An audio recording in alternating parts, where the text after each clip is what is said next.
নমস্কার, আমার নাম অশোক মুখোপাধ্যায়। আপনাদের সামনে আবার এলাম তুরি কাহিনীর একটা এপিসোড নিয়ে। আচ্ছা, আমরা তো চীনের দোকানে খাই। এখন চীনে খাবার তো আমাদের মধ্যে অনেক দিনই প্রিয়। কিন্তু আপনারা বলুন তো, আপনার টং আচিউর নাম শুনেছেন? টং আচিউ কেউ কেউ শুনে থাকবেন, সবাই নিশ্চয়ই শোনেননি। এই যে আমাদের দেশে, এবার কলকাতাতে, মানে আর বোম্বেতেও, এই সব থেকে বেশি কলকাতাতেই এই চাইনিজরা কবে থেকে আসতে আরম্ভ করে। এটা ইতিহাস বই পড়লে আপনারাও জানবেন। এটা যখন ওয়ারেন হেস্টিং এসছেন গভর্নর হয়ে, বাংলাতে যাকে বলে অষ্টাদশ শতাব্দীর শেষ দিকে 1770 অনওয়ার্ডস, ওই সময় চীনেরা আসতে আরম্ভ করে। প্রথম যে চীনে এসেছিলেন এখানে, চাইনিজ ভদ্রলোক যিনি এসেছিলেন, তার নাম ওই টং আচিউ। তিনি এসেছিলেন, তারপর ওয়ারেন হেস্টিংসের সঙ্গে তার এত আলাপ হয় এবং তাকে প্রায় 400 একর জমি দান করেন। এই 400 একর জমির জায়গায় আজকে যারা বজবজের আছিপুর বলে, অচিপুর, এটাই হচ্ছে ওই টং আচির জন্য ওই 400 একর জমি ওয়ারেন হেস্টিংস দিয়েছে। যে টং আচিউ যে এলেন বজবজের, এখন যেটাকে আছিপুর বলে, সেই জায়গায় উনি আসার সময় প্রচুর চায়ের বস্তা নিয়ে এসেছিলেন, যাকে বলে লোডস অফ মানে টি নিয়ে এসেছিলেন, যেগুলো বিক্রি করবেন এখানে। কারণ এই চায়ের ব্যাপারটা অতটা প্রচলন ছিল না, তো চায়নারা চা নিয়ে এসে এখানে চা বিক্রি করবেন, পয়সা নেবেন, কোনো একটা বিজনেস শুরু করবেন ভেবেছে। তাছাড়া ওরা চিনি তৈরির মানে কায়দাগুলো জানো।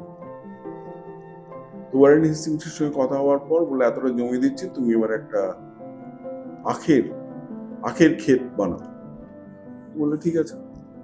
তো আখের ক্ষেত বানাবে, তো লোক কোথায়? তো চীন থেকে প্রচুর লোক উনি নিয়ে এলেন। তারাই হচ্ছে আমাদের এই কলকাতার কাছে, এই বজবজে, তারা প্রথম আমাদের চীনের পূর্বপুরুষ, তারা এখানে এসে সেটেল করে। আমি ফাইহেন বা হিউয়েনসাং এর কথা বলছি না। ফাইহেন তো শুনেছি তাম্রলিপ্ত অব্দি এসেছিলেন, আর হিউয়েনসাং তো পাটলিপুত্র অব্দি এসেছিলেন। আমি সেসব জায়গায় যাচ্ছি না, আমি বলছি রিসেন্ট টাইমসে ব্রিটিশ আসার পর ওই কোম্পানির আমলে তারা তখন, তত ফাইয়েন কলকাতায় আসেননি, আর হিউয়েনসাংও নয়, তো পাটলিপুত্র এসেছিলেন। কিন্তু এই এই টং আচিউ, থ্যাঙ্কস টু আর কি ওয়ারেন হেস্টিংস এর আনুকূল্যে, তার সহযোগে তিনি এখানে এসে আখের ক্ষেত করতে শুরু করলেন। এবার এই আখের ক্ষেত যে তৈরি হলো, লোক তারা নিয়ে এলেন চীনে থেকে, তারাই হচ্ছে প্রথম, যেটা একটু আগেই বলছিলাম, তারা এসে আখের চাষ করতে শুরু করলো। এবং তারপর কি হলো, আখের চাষ করলে তো শুধু হবে না, চিনি কল হবে, চিনি কলও তৈরি করলো, চিনি হতো ওখানে। এবং এরাই কিন্তু ক্রমশ তারা কলকাতার দিকে সরে এলো। কলকাতায় এসে এরা প্রথমে সেটেল করলো, প্রথমে থাকতে আরম্ভ করলো ওই কলুটলার পাশে যে জায়গাটা টেরিটি বাজার বলা হয়, ওইখানে থাকতে আরম্ভ। ওই কলুটলা, যে একটা সানিয়াত সেন লেন বলে একটা রাস্তা আছে, সেরকম জায়গায় তারা থাকতে আরম্ভ করলো। এবং ক্রমশ বাড়তে লাগলো ওদের জনসংখ্যা। একটা সময় 50,000 লোক অব্দি ছিল। 30,000 তো ছিলেনই। আমি একটু পুরোনো রিপোর্টে দেখেছি, তারা, মানে যদি ধরা যায় হিন্দু এবং মুসলমানের পরে কারা সব থেকে মানে এরা ছিল অন্য ধর্মের, তারা হচ্ছে চীনে। এবং চীনের পরে, তারপরে তো অন্যান্যরা, পর্তুগিজ, তারপর ফ্রেঞ্চ, তারপরে তো ওলন্দাজ, এরা সবাই পরে এসছে। কিন্তু ওই সময় চীনেরা আসে, এবং এই চীনেরা এসে করলেন কি, তারা তাদের নিজস্ব যে অভ্যাস সেগুলো চালু করলেন। একটা বাজার হয়ে গেল, ওদের নিজস্ব যে খাবার সেগুলো চালু হয়ে গেল। অনেকদিন অব্দি সেটা চলতে থাকলো। এবং এখনো বোধ হয়, আমি জানি না, অনেকদিন যাইনি ওদিকে, টেরিটি বাজার ব্রেকফাস্টের বাজার বসে, সেখানে ব্রেকফাস্ট খাইলো। এবং পরের দিকে তারা, এবং আপনি যদি ব্যোমকেশের গল্প পড়া যায়, শরদিন্দু বন্দ্যোপাধ্যায়ের ব্যোমকেশ, তাতেও দেখবেন যে চায়না টাউন বা চীনে পাড়া বলা হয় ওই টেরিটি বাজার অংশটাকে। এবার নানা রকম জিনিস তখন মানে আফিং থেকে শুরু করে এভরিথিং সব পাওয়া যায়। তারপরে এই চীনে পাড়ার কিছু অংশ সরে গেল ধাপা এবং ট্যাংরার দিকে। সেখানে তারা ট্যানারি শুরু করলো, চামড়ার কাজ একটা অংশ করলো। এবং চীনেরা কিন্তু প্রচন্ড পরিশ্রমী এবং ডিসিপ্লিন, এটা বলতেই হবে। অনেকেই তারা দাঁতের ডাক্তার হয়ে গেল, দাঁতের ডাক্তার। তখন আগেকার দিনে ক্যাভিটি এগুলো বোঝাবার জন্য দাঁতের ওই চীনে ডাক্তারের উপর ভরসা। এবার পরের দিকে তারা ডেন্টাল কলেজে পড়ে একদম পাশ করা ডাক্তারও হয়েছে, আর স্যালুন চালু করলো। এসব পুরোনো দিনে হতে লাগলো। আমাদের ছোটবেলায় আমরা তো ডেন্টিস্ট দেখেইছি, আমরা জুতোর দোকানও দেখেছি, এরকম তো দেখতামই আমরা ছোটবেলায়, বেন্টিং স্ট্রিটের উপর দোকান আছে। এইবার মুশকিলটা হলো কি, তাদের কালচার এলো, তাদের খাবার এলো, এবং তারা যখন এখানে খাবারটা চালু করলো, সে আবার এখানকার খাবারের সঙ্গে মিলে মিশে একটা অদ্ভুত নতুন একটা ধরনের চাইনিজ খাবার শুরু হয়ে গেল। ম্যাডাম লি বলে একজন, তিনি একটা জায়গায় লিখছেন, তিনি পরের দিকে চীন বেড়াতে গেছেন, দোকানে গিয়ে বলে হাঁসফাঁস অবস্থা, ওইখানকার যে চাইনিজ, ইনিও চাইনিজ, তো ওই খাবার মুখে রোচে না, মুখে ভাল লাগে না একদম, বলে কলকাতার চাইনিজের তুলনা হয় না, আর দম আটকানো ভাব। উনি ফিরে এলেন। এবার 62 সালে যখন চীন ভারত যুদ্ধ হয়, তখন একটা খুব এদের অনেককে তখন ধরে ধরে রাজস্থানের দেউলি ক্যাম্পে নিয়ে গিয়ে বন্দি করে রাখা হয়। প্রায় 5 বছর 6 বছর সব বন্দি ছিল।